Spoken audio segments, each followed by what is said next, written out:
In this video, we want to solve alternating current circuit. The circuit setup itself is very simple, but the calculations involved are a little bit convoluted. Here we have two alternators putting out two different voltages. This number 1 is putting out a voltage of 120 volts. This one puts out a sinusoidal voltage of 117 volts. But this sinusoidal voltage lags behind this one by 15 degrees. So we're designating this one as 117 phase angle minus 115 degrees. This would be 120 with 0 phase angle. And each alternator has an internal impedance. Alternator number 1, its internal impedance is 10 ohms with a phase angle of 30 degrees. Alternator number 2, its internal impedance is 8 ohms with a phase angle of 45 degrees. And here we have a load resistor, and its impedance is 20 ohms with a phase angle of 15 degrees. And what we want to do is just simply determine the current that's going through the load impedance here from each of the alternators. So the setup is real simple. We just have two really simple loop equations to consider.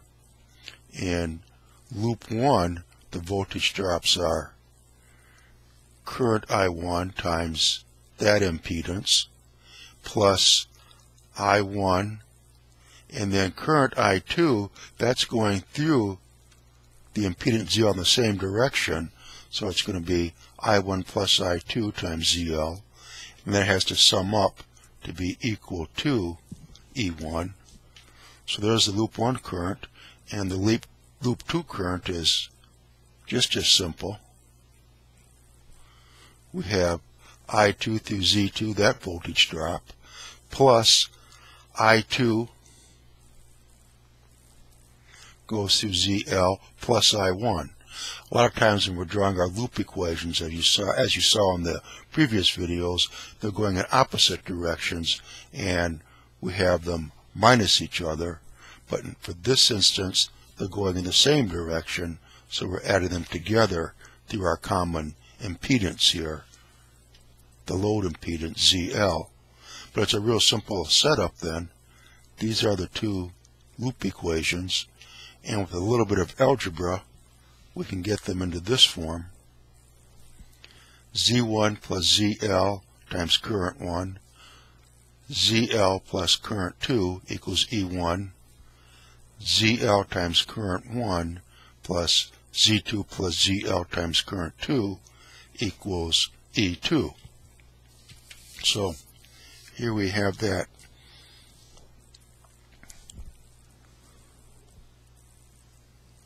Written down right here, same equations.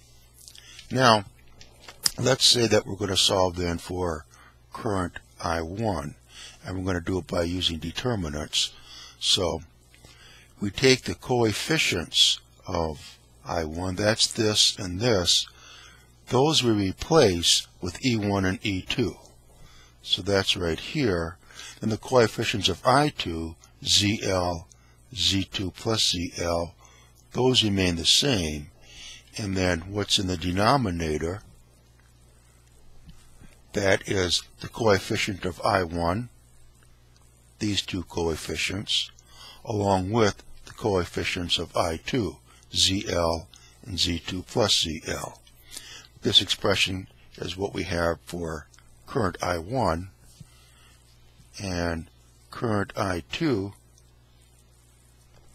very similar, except when we had coefficients for I2 here, we substitute this, E1 and E2.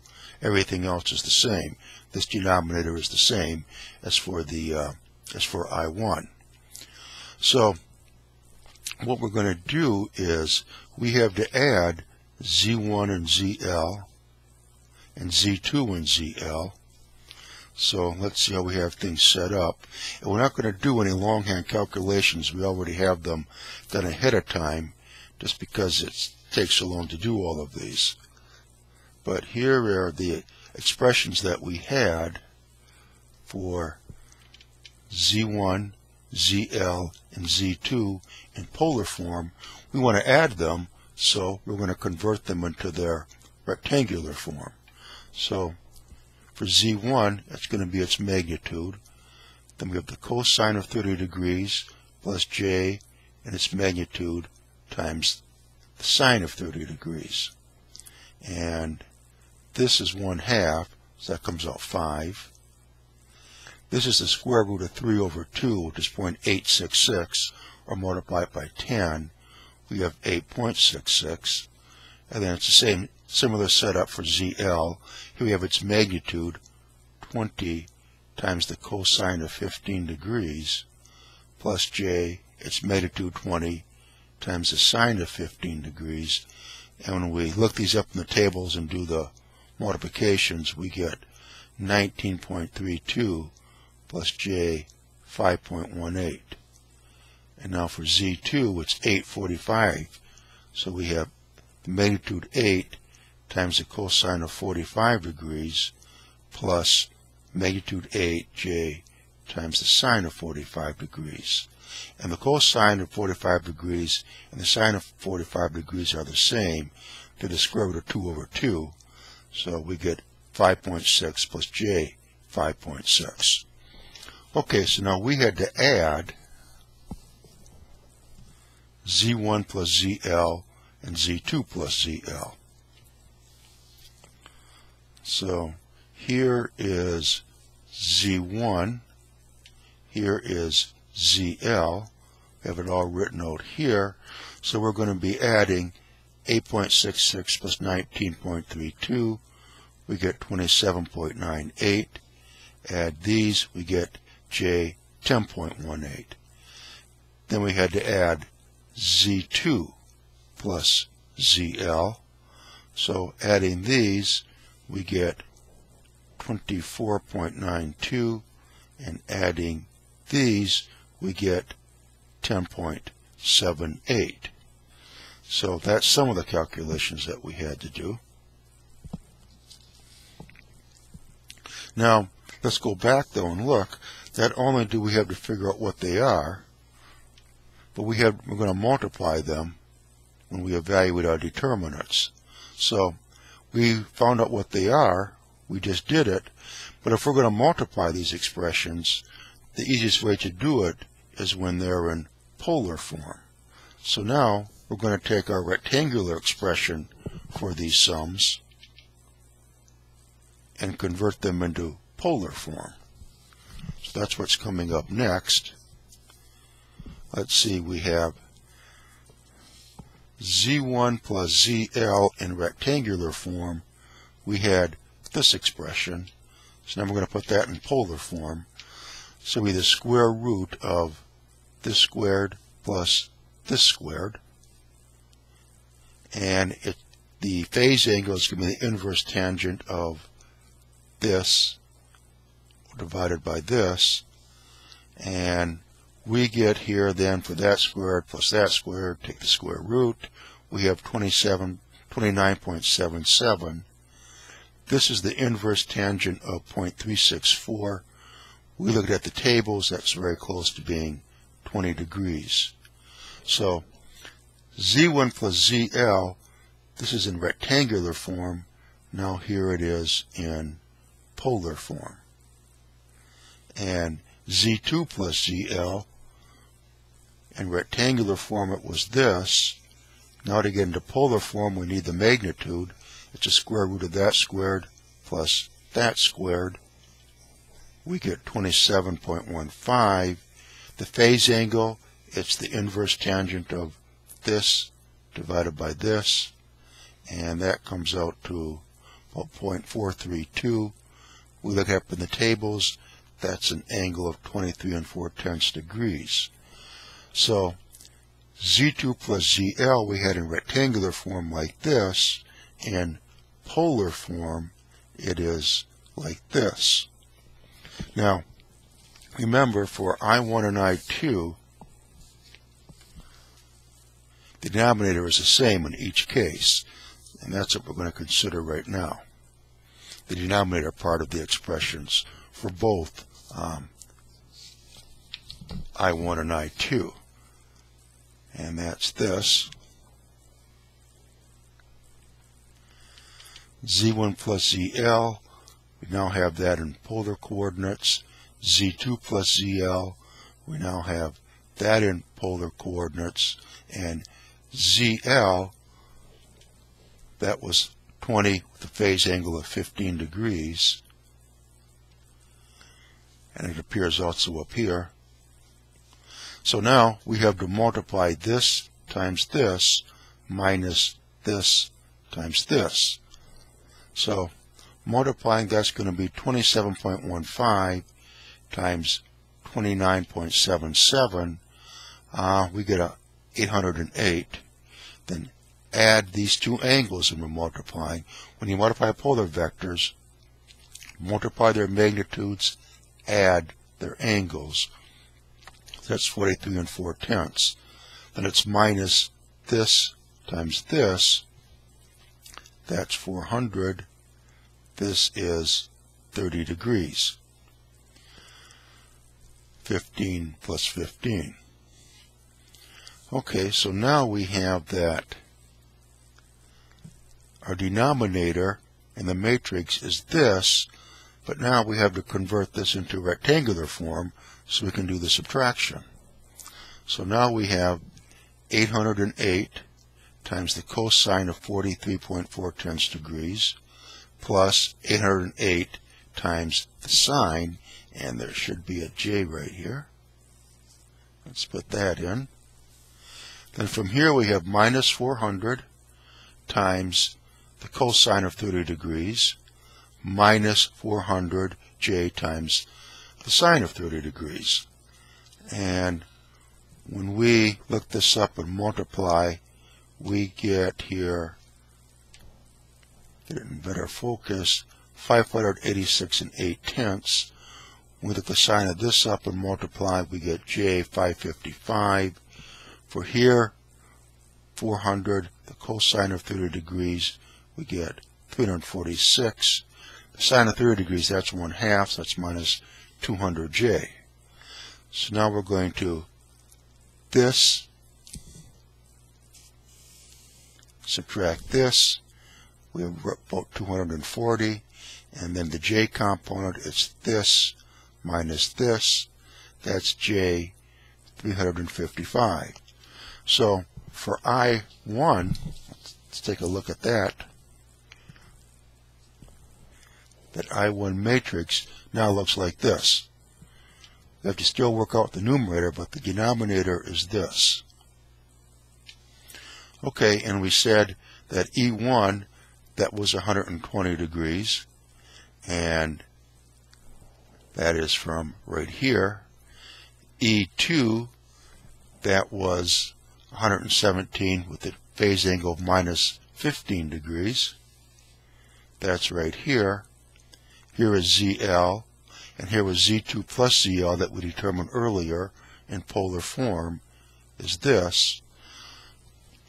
Now we have to multiply. Oops, and this should be written as a determinant, like this.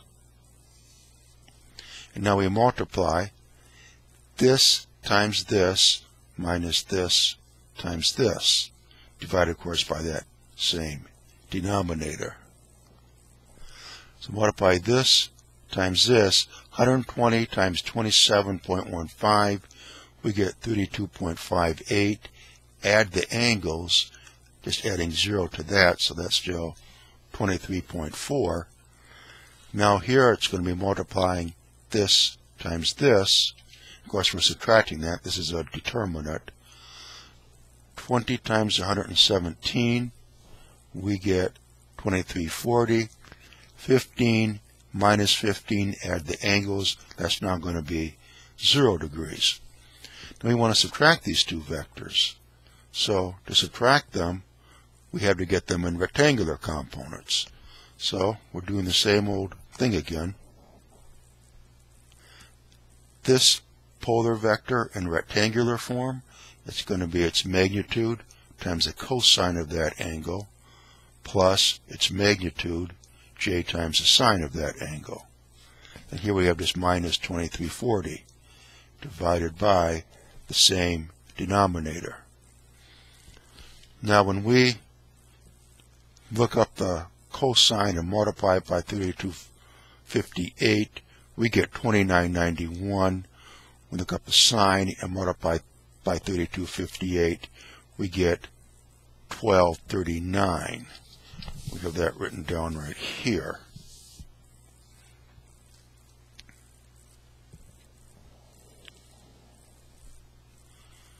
$29.91 plus J, $12.39. Then we have minus $23.40. So here we're going to have this minus this. That is, we get 651 plus J, 1293.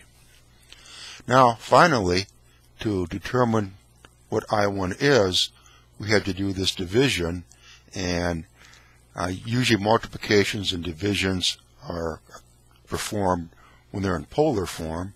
So now we're going to take this rectangular vector and express it as a polar vector.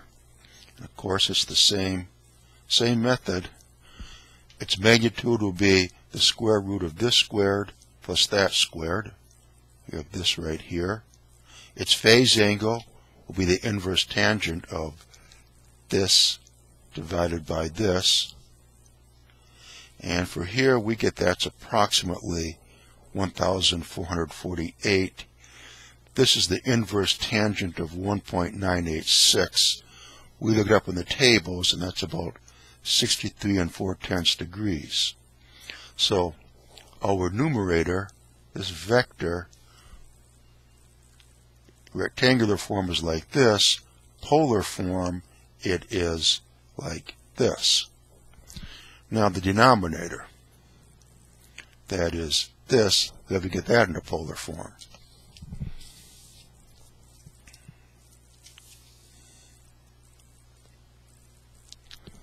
So here we are.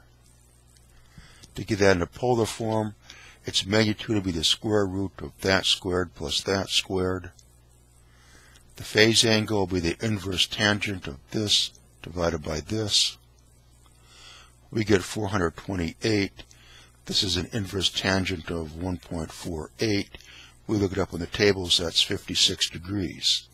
So this rectangular vector in polar form is this. So for I1 in rectangular form, we had this expression.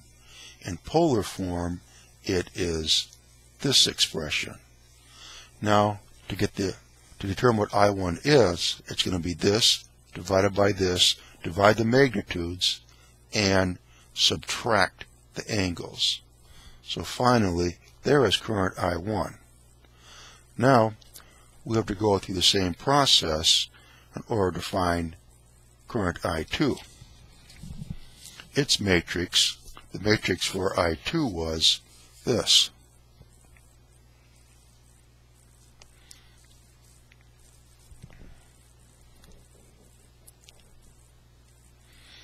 That was the expression for it. The denominator, we know what that is. We determined that both in rectangular form and in polar form. And earlier, we determined this in polar form. This was given to us in polar form. E1 and E2, those were given to us in polar form. So now we have to multiply this times this minus this times this. And of course, we're going to use the polar form now down here in the denominator. We'll have it like that. Okay. We multiply 117 times 29.77. We get 3475. Add the angles, 20 minus 15, that's 5 degrees. Then minus 120 times 20, that's 2400. 15 plus 0, that is 15 degrees. So there is I2, but now here in the numerator, we have to subtract these vectors. So to subtract them, we've got to get them into rectangular coordinates.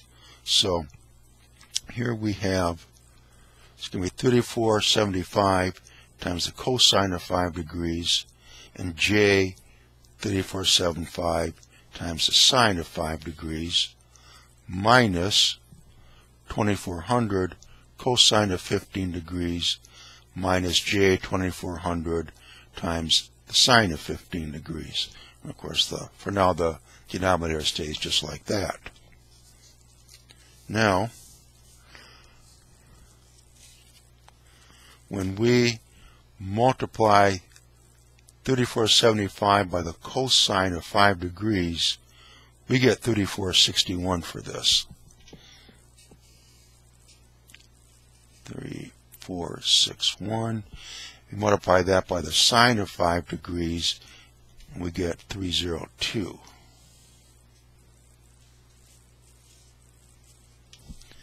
And 2400 times the cosine of 15 degrees, we get 2318. And 2400 times the sine of 15 degrees, we get 622. So now it looks like this.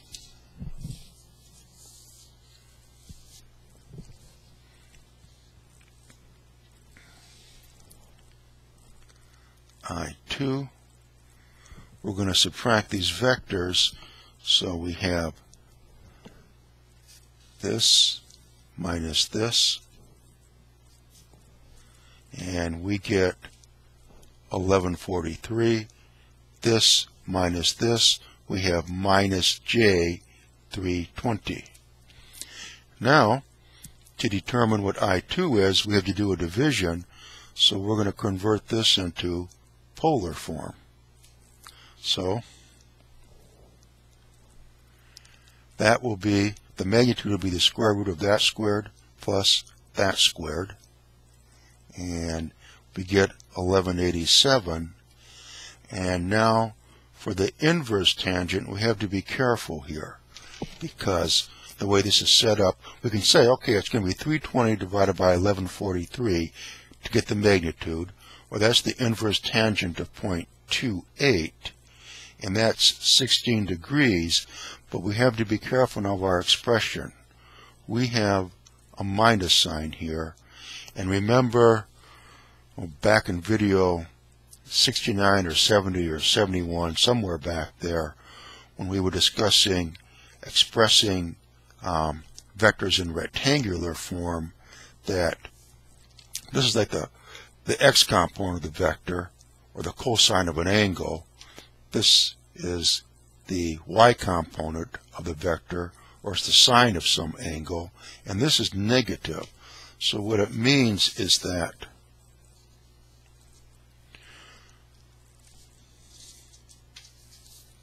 that's positive, this is negative. J, of course, is always on the y-axis, so it's positive, we're going over, then we're going down. So this 16 degrees is negative. If it was a positive 16 degrees, we'd be up here. Go over for the x, that's positive. Go up for the y, that's positive. That would be then giving us a positive angle. But we're going over and then down, so that gives us a negative angle. The reason is that when you are measuring angles, you start at the plus x-axis, and if you go counterclockwise, that's a positive angle. If you go clockwise, it's a negative angle. And again, here's our expression.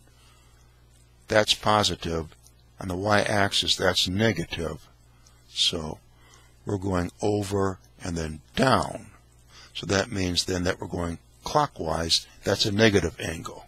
So that's going to be then, in polar form, the magnitude is 1186, but this angle right here then is a negative 16 degrees.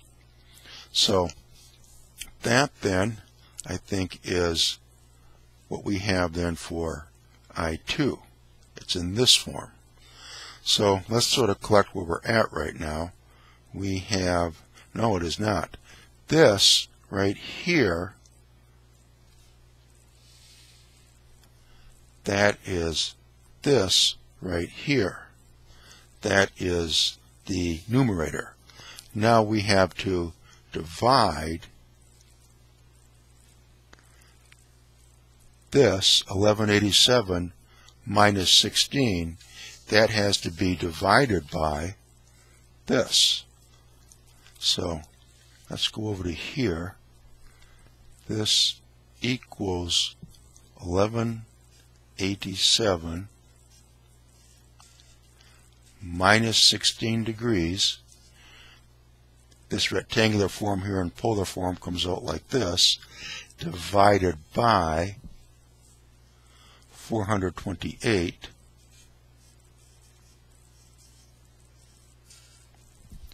angle of 56 degrees.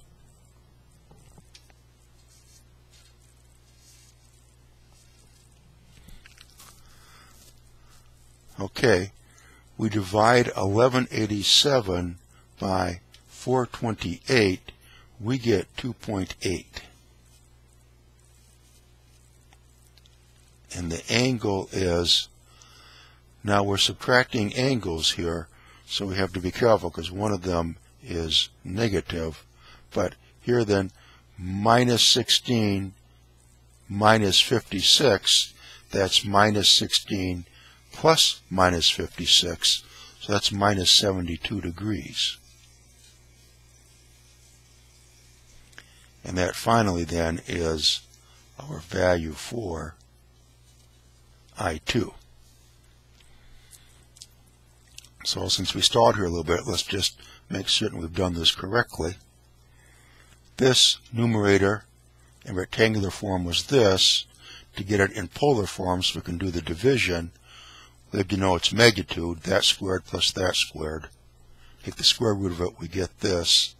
Then the inverse tangent of this divided by this, that's the inverse tangent of 0.28 or 16 degrees. But because of this minus sign here, that means we're going over and down, so that's going to be a negative angle. So that is 1187 minus 16 degrees. So going back now to our equation for I2, the numerator is this, the denominator is this. Do the division, subtract the angles, and that's our expression then for I2. So here we have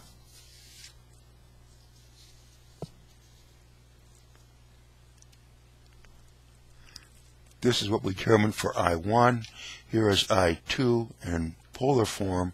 But now to get the current that goes through our impedance load, ZL, we have to add I1 plus I2. So we have to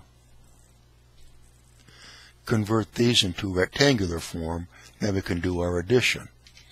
So here this is going to be its magnitude, 3.34, times the cosine of 7.4 degrees, plus here we have, for this one I2, it's going to be its magnitude, 2.28, times the cosine of 72 degrees. And notice this is negative. We wrote it down here as positive. That's because the cosine is an even function. The cosine of a negative angle is the same thing as the cosine of a positive angle. The sine is an odd function, so the sine of minus 72 degrees, that's minus the sine of plus 72 degrees. So for here it's going to be its magnitude 2.8 times the cosine of 72 degrees minus 2.8 times the sine of 72 degrees. And then back up here, when we look up the cosine and multiply here, we have 3.3. Look up the sine, multiply, we have 0.43. So there's current I1 in rectangular form, and for current I2, when we look up the cosine of 72 multiplied by 2.8, we get 0.87. Now look up the sine of 72 degrees multiplied by 2.8, we have minus j 2.6. So now here is I2 and here is I1. We want to add them together. So we have 3.3 plus 0.87. We rounded it off to 4.2, and then we have plus 0.43 minus 2.6. That gives us minus j 2.17. So that would be the current going through the load impedance there. Here it is in rectangular form, and then if you want, you can also convert it and express it in polar form. So that's it. Sorry if it was long, but we picked the simplest type of circuit that we could to work a problem with. But you can see that with alternating currents, because we're dealing with vectors instead of just plain old voltages and currents and whatnot, it can be much more complicated. Or not the current principles, they're the same, or the circuit principles, they're not any different, but the calculations are so much more complicated because of all the extra maneuvering that we have to do. But anyway, that's it for that video. I think that's video number 80 or 81 in our electrical circuit series, and you can find the playlist for all the videos at the website digital-university.org.